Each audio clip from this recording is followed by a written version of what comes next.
To many in India and beyond, to listen to Lata Mangeshkar's songs is to hear the voice of a nation. She could reach the highest notes.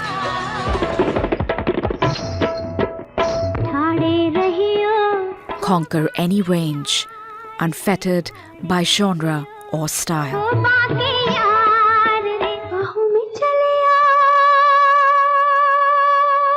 She expressed the emotions of famous Bollywood actors on screen with a voice often described as ageless and pure.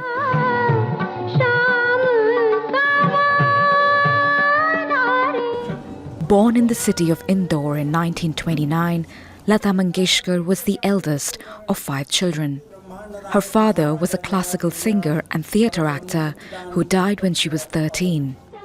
That was also when she made her debut on radio and on screen as a singer and an actor in minor roles.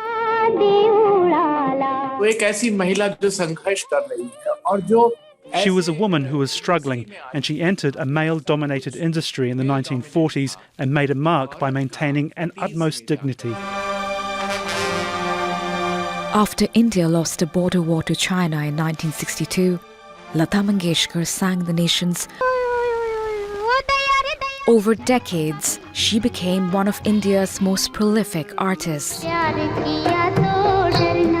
with thousands of songs lip-synced by actors across India in dozens of languages. In 2001, she was given India's highest civilian award, the Bharat Ratna. 8 years later, France presented her with its highest civilian award, the Legion of Honor. For more than 70 years, her career spanned the entire spectrum of Hindi cinema, a feat unparalleled by her peers.